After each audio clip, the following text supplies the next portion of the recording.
Good morning, our dear friends, and welcome to our philosophical community, the White Tower. Today's speech is about Odysseus Elytis and the way he spoke about Greece and Europe. We would like to start by reading some of his most famous quotes. As strange as it may sound, my stay in Europe made me see the drama of my country more clearly.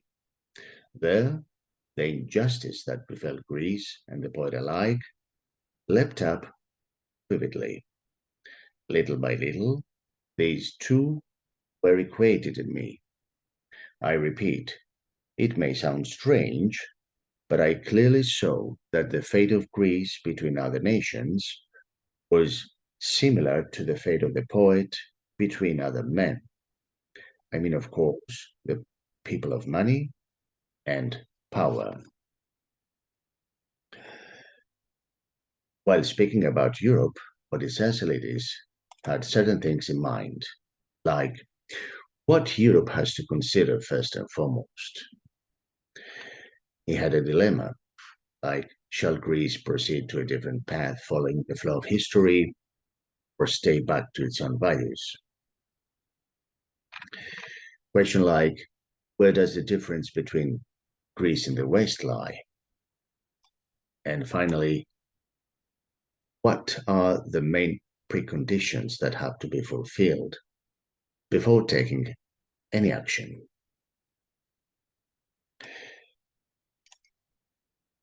According to Odysseus Elytis, Europe is going to have to come to terms with its roots. As he said, it can't carry on believing it's some autonomous unit without any theoretical foundations. What he actually meant is that Europe cannot think on its own, but has to resort to the source of its existence, its roots. It is clear, according to Elytis, that Europe has a unique culture, or even better, Europe is an amalgamation of cultures and civilizations, consisting of many internal national differences. Nevertheless, it does present itself as a unity to foreigners. What Elytis means when saying that Europe has to come to terms with its roots was that the entire underlying substance of the European culture has roots in ancient Greece. Now, of course, there are a lot of elements one can think of when it comes to ancient Greek civilization, elements that have been inherited to the Europeans, such as Greek drama and poetry, the Greek arts and crafts, Greek philology and philosophy, the Greek architectural designs, elements that have shaped the hearts and minds of the Europeans for centuries and are considered to be the cornerstone of modern science and technology. Regarding his dilemma of Greece should proceed to a different path or stay back, he said that there comes a point when Greece has to decide if it wants to remain isolated and stick to its own values, or if it will consider itself a part of a wider union, which undoubtedly offers practical benefits, but with the danger of altering its own physiognomy. Seferis admitted that he was an isolationist because what was at stake was Greece's true character and Greece's own values. He said that during his whole lifetime, he has fought for what he calls Greekness, which is nothing else but one's way to see, feel, touch, smell, and perceive things around himself. Kind of sensory perception world, either on a large scale or on a low, humid one, either on the level of a Parthenon or an oil lamp.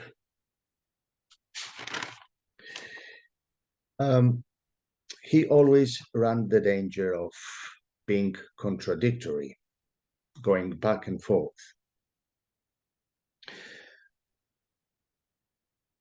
Wondering what Greece should do, going a step forward or staying as it was.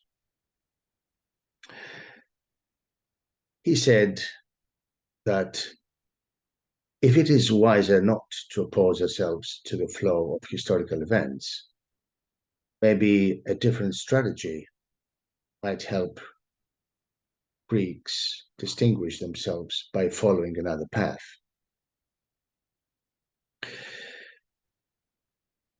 And that Hellenism has always shown an unparalleled capability to adapt and be active into the foreign societies. Odysseus Elytis used to say that Greek people always distinguished themselves in the period of Greek diaspora, in the big city centers of both Europe and Asia. And when did all these incidents occur?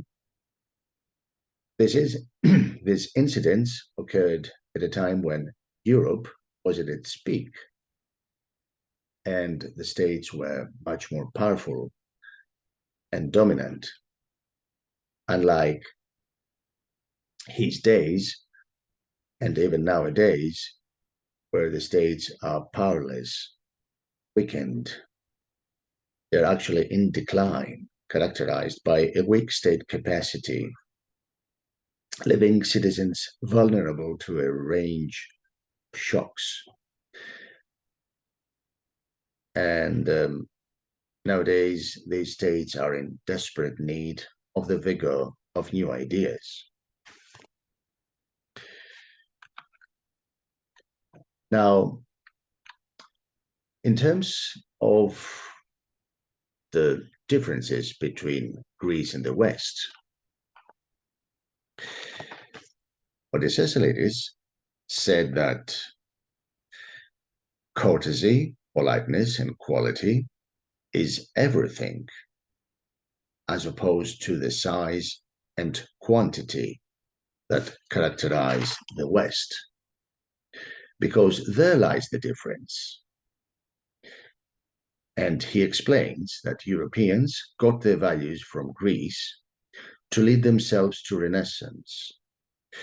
But Europeans' way of perceiving the term Renaissance is a totally different thing from what Greeks could have done if the Ottoman rule hadn't stopped them.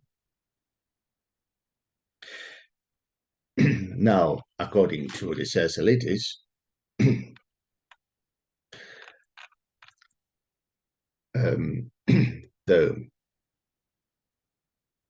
the Greek values boil down to our folk civilization, which has always been under threat. And we do remember him saying that an inner courtyard of an island's house or a monastic precinct are always closer to the spirit that created Parthenon than all the European palace columns and facades together, which means that, according to him, and his sayings, that if there is someone who has continued and actually preserved the Greek sensibility and aestheticism and sensitivity, that is exclusively our folk culture, which of course is under threat even today. And why is it the case? Odysseus Elytis explains that the Greek bourgeoisie imitated the Europeans, that is, the distorted feeling of Greekness and the way the Europeans used to think of Renaissance. And now the rest of the Greek people are imitating the Greek bourgeoisie, imitating Europeans. So this is a constant struggle between bourgeoisie and proletariat, according to Odysseus Elytis.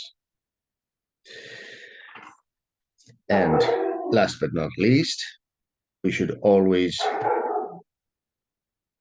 refer to the preconditions that, according to him, have to be fulfilled before taking any choice.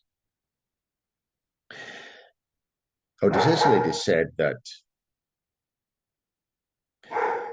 this makes me silence the sentimental part of myself as Greek, thinking that it would be better not to fear the comparison and contrast, but move on always with the prospect to distinguish ourselves in terms of quality, that is, the spirit.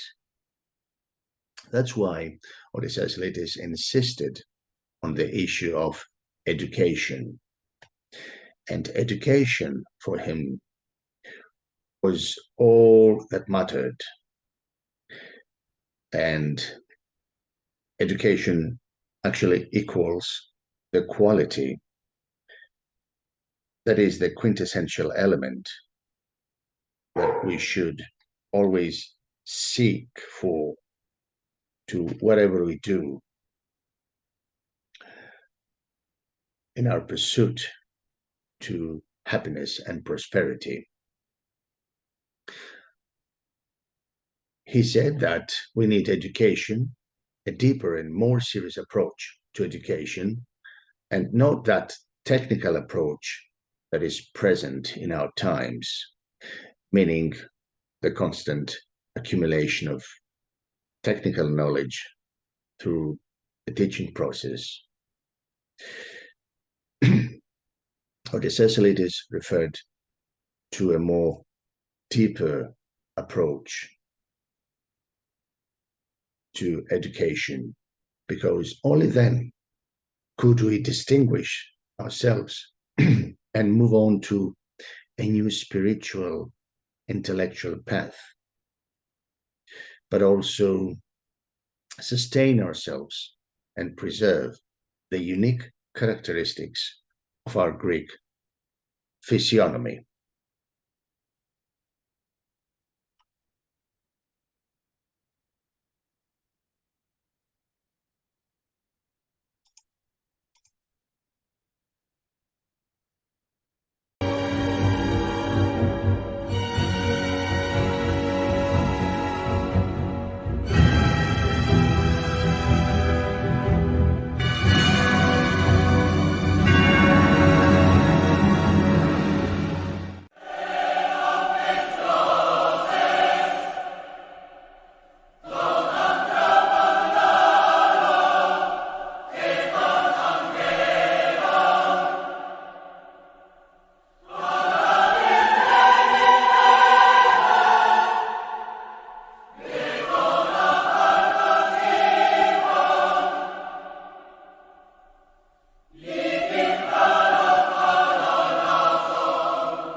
stevi, panda elpisi, panda ipomeni,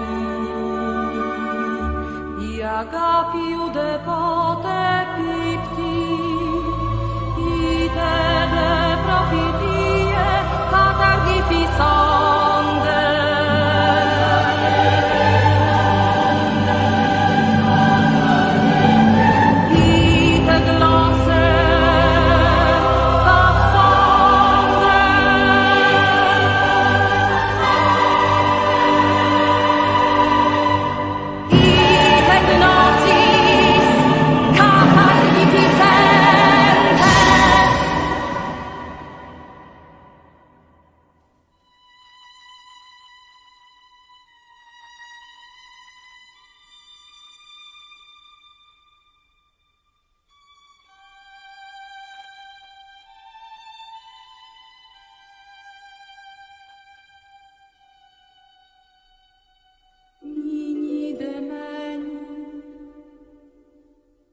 Pistis, helpis, agapis,